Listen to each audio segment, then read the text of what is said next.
That's the way it's supposed to be. Pretty extreme, right? But this is looking so good already.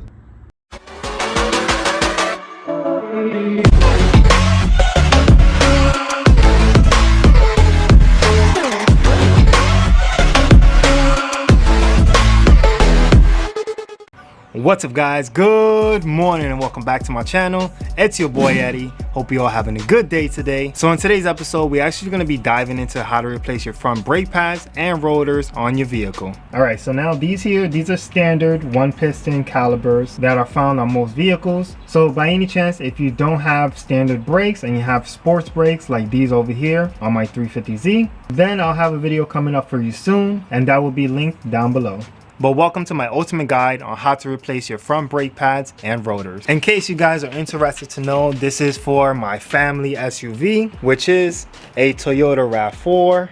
And yes, while it's not 350Z content, the same method still applies to get the job done. And the reason I'm calling this the ultimate guide is because this job is the perfect example. These rotors right here, they were stuck on with corrosion and rust. So it's not just remove and replace, it's a real life example if you live in areas like myself in New York, where we have winters, salt, and rust is inevitable and definitely builds up, or just makes our jobs take a little longer than needed. So in this ultimate guide, I'll go ahead and show my removal process, my grease contact points, basically everything I do to get a brake job done. Honestly, I was just sharing on IG on the story mode when I thought it'll make the perfect video to cover it all. And yes guys, I'm gonna be honest, I just reinstalled everything for you guys. That way we can do it together, and that way you guys can see every step-by-step method that I use. Like always, all the items that I use will be linked in the description below to make your life easier. And of course, welcome to my journey and channel. If you're not following my 350Z build / restoration, then definitely go ahead and check it out here and follow to stay up to date with regard to the build. And if you're new to the channel, go ahead and smash that subscribe button because we have a lot more DIY / mod content coming your way. And if you're already subscribed, thank you so much for the ongoing support. If you found this video helpful at all, even if it's just one tip, then definitely go ahead and give it a big thumbs up, as your support helps us reach larger audiences. Now my DIYers, I can confidently say that you'll be able to change your brake pads successfully and make things happen. Now let's dive into the video and get this job done.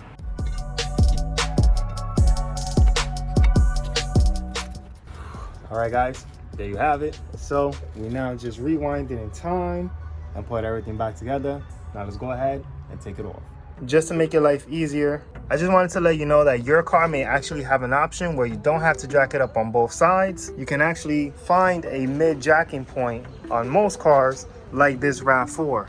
As you can see, that is a mid front jack point, so I don't actually have to jack it up side by side, making my life a lot more easier. And if this helped you out, I'm sure it'll make your life a lot more easier as well. So guys, look at your service manual, your owner's manual, see what you find. And if you have a front and a rear mid jacking point, then hey, I just made your life a lot more easier. But guys, without further ado, let's go ahead and let's get those brakes done. All right, so what we're first gonna do is we're gonna go ahead and tackle these two bolts right here that mount our caliper to the mounting bracket itself. Like I said before guys, I just put them together real quick. I didn't torque anything down, but with a ratchet you'll be able to remove these bolts. You won't need a breaker bar. They shouldn't be that tight.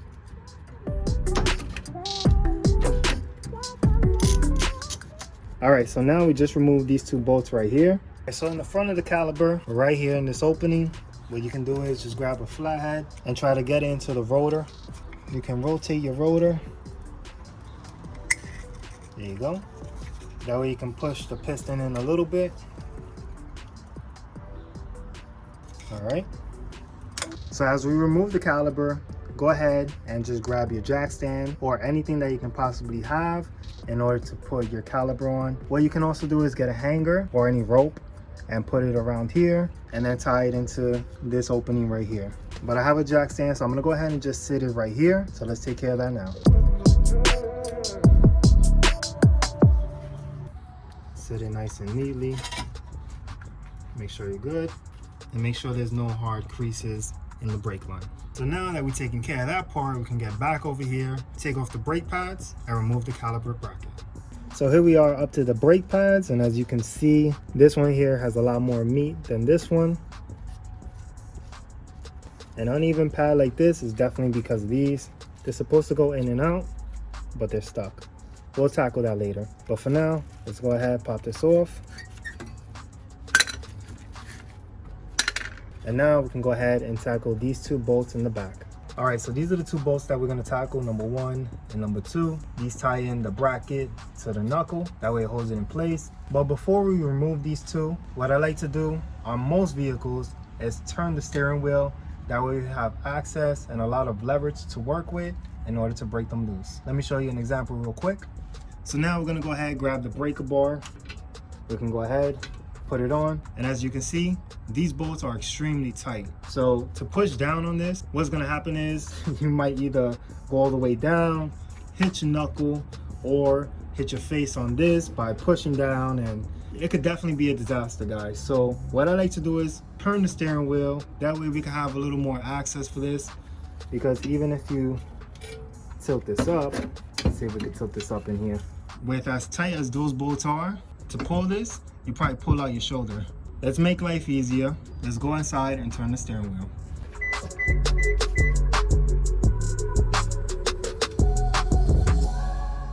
All right, so now we're set up. We have all the access in the world that we need. But now that we're in a safe zone, we can actually just use our hand to try to break it loose. But if not, like I said, just use your foot and you'll be able to break it loose. Of course, guys, always remember, righty tighty, lefty loosey. Boom. Now you simply could get your ratchet to remove them. 1, 2, 3, like that. But I got my baby over here. And let me tell you guys, if you can get one of these, it makes life so much more easier.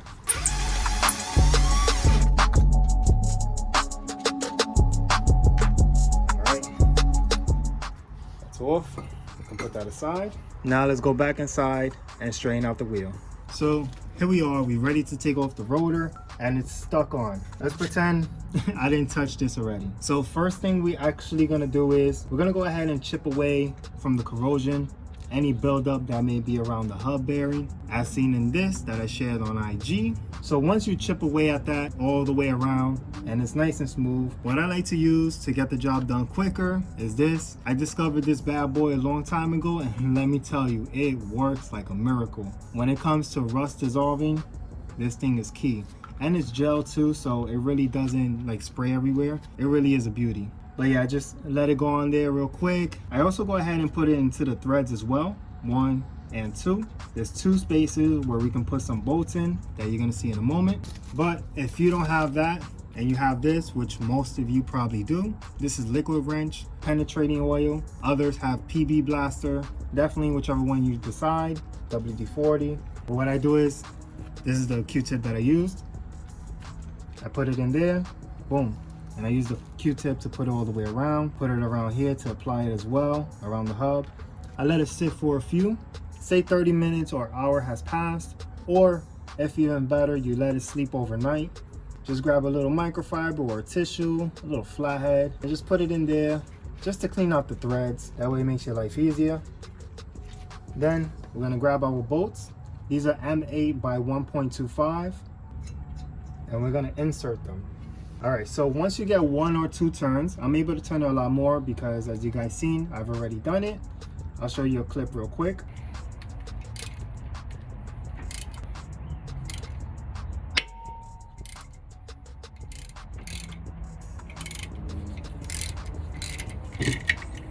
Once you get here, don't go ahead and just keep tightening it because you don't want to mess up the rotor threads or even your bolt threads. What you're going to want to do is break up the rust if there's any more in the threads. You're going to turn it and it's going to get tight. When it gets tight, you're going to bring it back and you're going to tighten it more. Bring it back, tighten it more. And as you notice, you're going to keep breaking up and cleaning the threads as you go along. So just keep doing that. It's going to keep getting tighter. And then it's going to reach a point where it touches the hub. Once it touches the hub, let's do this one too. Oh. All right, I guess it's good. Let me back it out. But yeah, guys, don't go ahead and just grab the ratchet and keep tightening the bolt. So here you go. And as you're tightening it, you're going to notice that the wheel turns as well. So what we're going to do is to stop that, rather than just putting a wrench right here and locking it into place, That way we can go ahead and turn the bolt. We're gonna grab a lug nut, put it through. This here is an 18mm. It fits perfect for this car, but you can use an 18, a 17, or a 19, depending on what lug nut size you have. But go ahead, just fit it on like so, as you can see. Now don't tighten it all the way to the back, just enough. Let me get you a little up close view. All right, so this is good enough. You don't want to tighten it all the way because then you're going to be tightening this and this one, and then this is going to be holding the rotor, defeating the purpose of you trying to break it off. So now that we got a handle on it and we can actually hold it in place, what you can actually do to protect the axle threads as well, just put a little tissue right there. All right, there you go. Now you're protecting all your threads, and now you can successfully tighten your bolt down.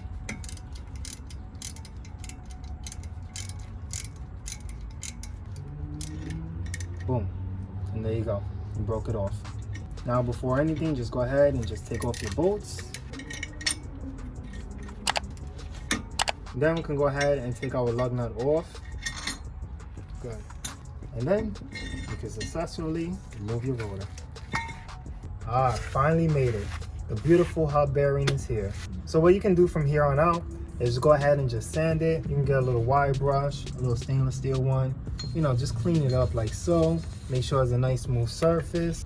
Grab 120 grit sandpaper if you have any laying around from any house projects or anything like that, and sand it down. You definitely want a nice smooth surface. That way you can avoid any imbalances or any vibrations, and you have a nice clean job. Of course, while you're here, if you have any rust on your threads, clean them up as well. So yeah, just make sure you get all the way around, nice and neat. Wear the right face mask. And guys, like I mentioned before, everything's gonna be linked in the description below. All right guys, so many times you may go ahead and see people hitting the rotor off the hub bearing. But for me personally, I highly suggest that you do not do that, because you could prematurely damage your hub. It's possible, it really is. So please stay away from that. If you are, give it some light taps to help your bolts while you was tightening it. You could give it some light taps, but definitely don't give it no hard swings, because this is your hub bearing. It's right here. And depending on how many miles you actually have on your car, the condition that is in, you definitely don't want to have to revisit another job because you was trying to complete one job here. So do the 2 bolts like I showed you guys, and if anything, give it some light taps, very light taps, to remove the rotor. But to be honest, you definitely do not need to do that route. Trust me, I've worked on many rusted cars before, and as you guys know, even my 350Z is rusted to hell. So once all the rust is removed, it's nice and clean, let's go ahead and just clean up the surface with some brake cleaner.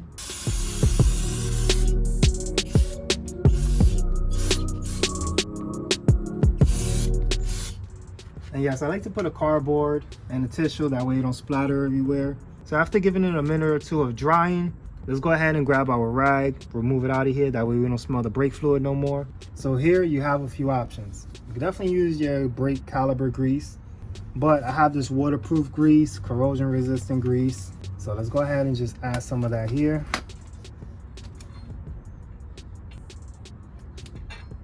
So the reason we're actually adding grease is so that way it doesn't rust up, but at the same time, we want to ensure easy removal in the event in the future we need to remove it again. If you get any on the threads, don't worry about it. You can wipe it off with a tissue and a little brake cleaner with it.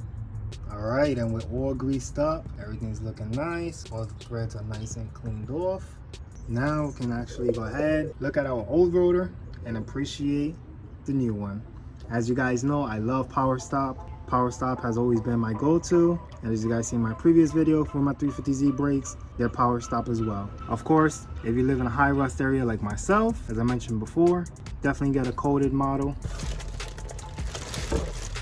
So guys, because these are coated, they don't come oiled up to prevent rust, so you can just put them on and you'll be good to go.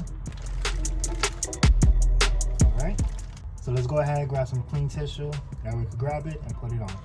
All right guys, so real quick, go ahead and just look at the marking points, basically where the holes were before on the rotor. I got one here and one here. We're gonna match it up with the new rotor. This looks so good. All right, so that goes like so. Beautiful. Woo! You can never go wrong with a pair of new rotors. They just always look so beautiful. So now we can go ahead and just tie it down, put it on the lug nut.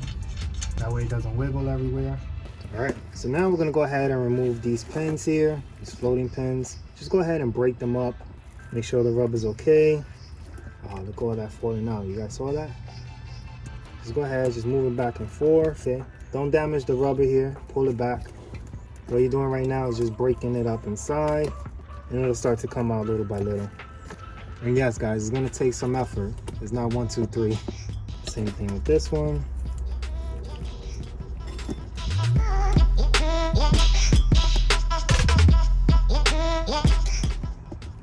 There we go.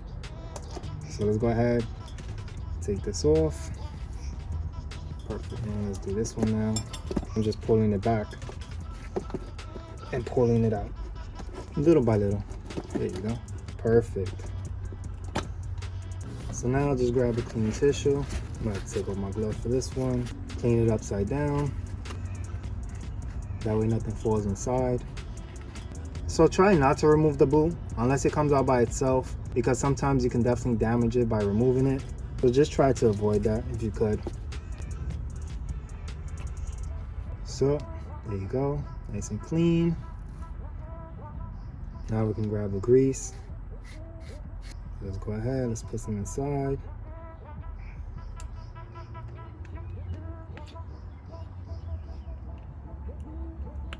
You can literally hear how dry it is inside.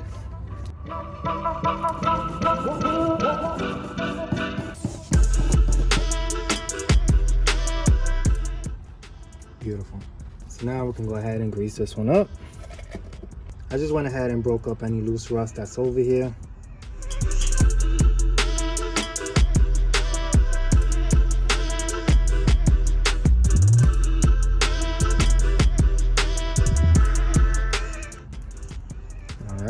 See how that's bouncing back? Beautiful. That's the way it's supposed to be. Free floating. Same thing with the other one.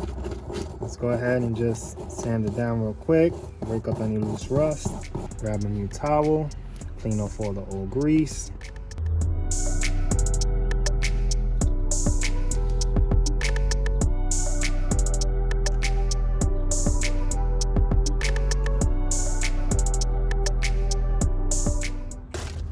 All right, guys, so now that you finish your sliding pins 1 and 2, we can now go ahead and put on the new hardware. So we're gonna go ahead and just replace these.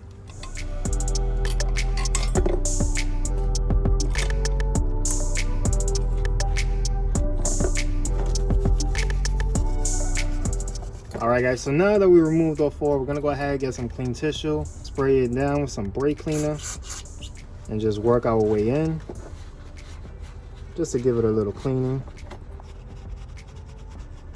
All right, so now we have our new hardware laid out. What we're gonna do is just grab a little bit of grease, put a very light coating on here. There we go. Now, if you have any excess, go ahead and just wipe it off real quick. All right, guys, so we're installing the hardware. Right now, just recording in the wrong angle. So yeah, we're back to normal now, and let's go ahead and continue installing all 4. Of course, some of them, just remember how you took them off, because some of them actually go in one direction. Definitely be cautious with that and keep it in mind.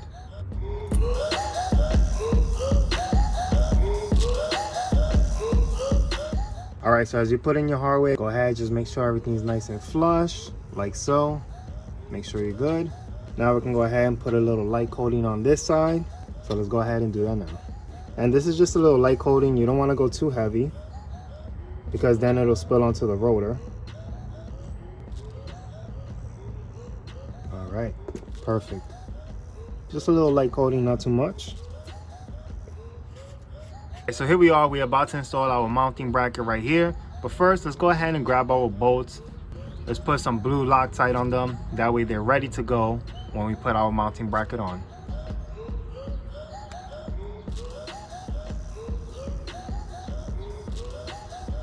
So there's actually 2 sides to blue Loctite. Some people believe in it, some people don't. In my case, personally, I do, not only for the vibration protection, but to prevent this right here. As you can tell, it can definitely get a bolt stuck. from this rust. But if it had blue Loctite before, it definitely would have prevented this rust buildup here. That's another benefit of Loctite. It prevents the rust buildup. But yeah guys, now that we're good to go, let's go ahead and set this down and put on our mounting bracket.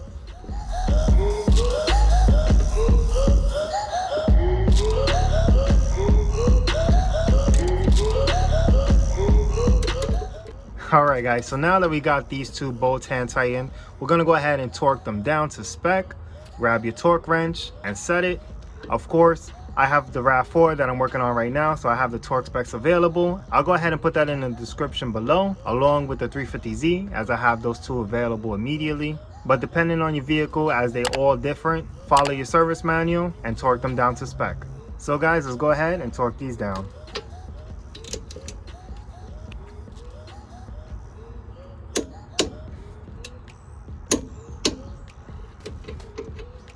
And yes, do not mind this sway bar end link.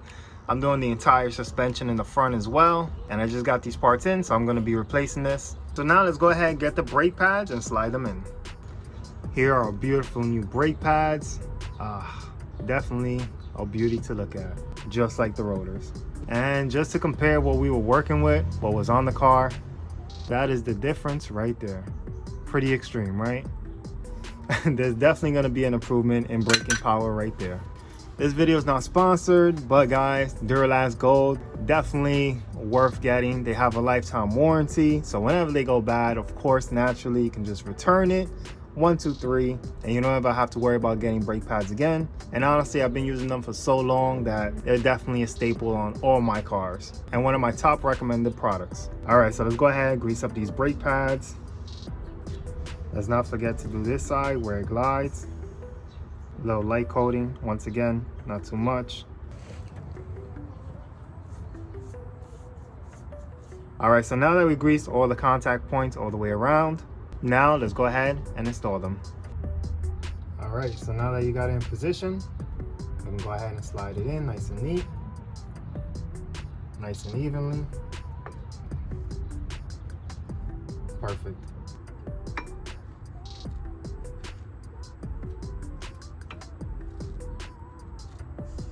All right guys, so now that we actually finished putting on the brake pads, we're actually good to go to start going ahead and moving on with the caliper works.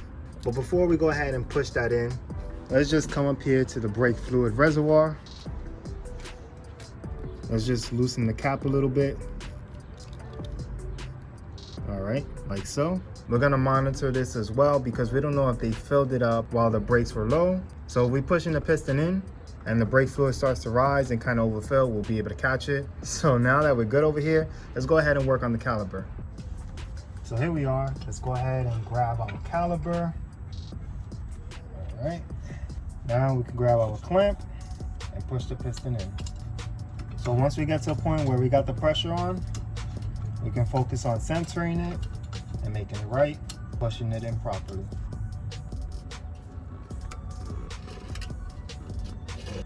Just make sure that the boot is sitting nice and neat. As you're going along, just press in the boot, help it form into its natural state. Now we can release the clamp. There you have it. That looks good. All right, so now we're ready to go, and this caliper can meet its bracket. And as I mentioned before, let's go ahead and just take a look at the reservoir, see where we at, just to make sure. And look at that. With one of the pistons pushed in, it's already at the max line. So as we do the second caliper, we'll go ahead and just be mindful of this and make sure everything's okay. This is just one of the calibers that I did. I gotta do the other one, as you can see. But we went from low to max already. But this is looking so good already. We finally made it home. Ah, this is beautiful. No matter how many times you do new rotors and pads, it's always the same feeling when you do it. Let's go ahead, push this in. That way we can hold it in place.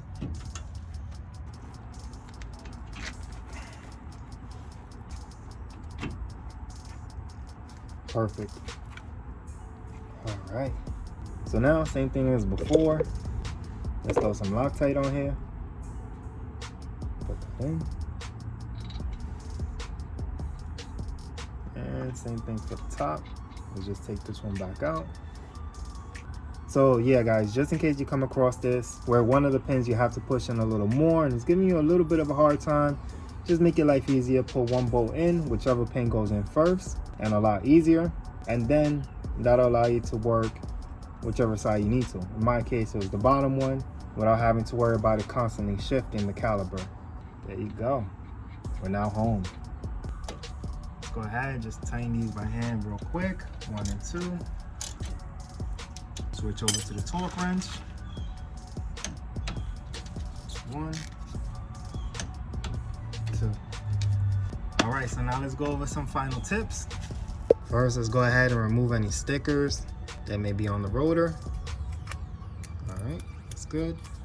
And before you put your wheel back on, go ahead and just grease this up as well, this whole area. That way you don't have to worry about your tire getting stuck to the hub. And there you go guys. When you're finished, just go ahead and remove it. 1, 2, 3. Just go ahead and clean that part off and you're good to go. And make sure on the back of this, because you haven't changed out your rotors in so long, there's definitely some high spots of corrosion around. So definitely smooth this out with some sandpaper real quick. Just sand it down, sand the inside real quick like this right here. Yeah, all that gunk right there. Of course, like I mentioned before, just take a look at your brake reservoir and see how it's doing, whether you need to fill it up or not. And if it's too filled, go ahead and take some of it out. All right guys, and as you're finalizing the job by putting the tires on the car and jacking it down, before you start the car, just go ahead and pump the brake pedal a few times, maybe like 5 or 10 times, and then go ahead and start the car from there. All right guys, so I'm gonna go ahead and sign off here. I'm gonna go ahead and tackle the other side.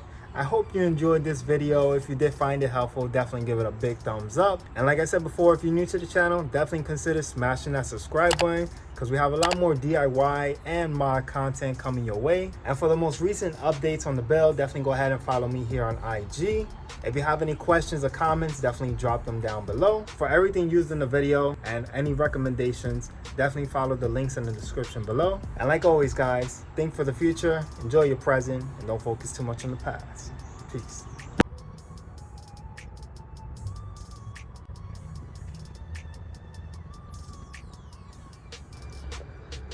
And one more take. This is the max line right here, and this is how much came out when I used my vacuum.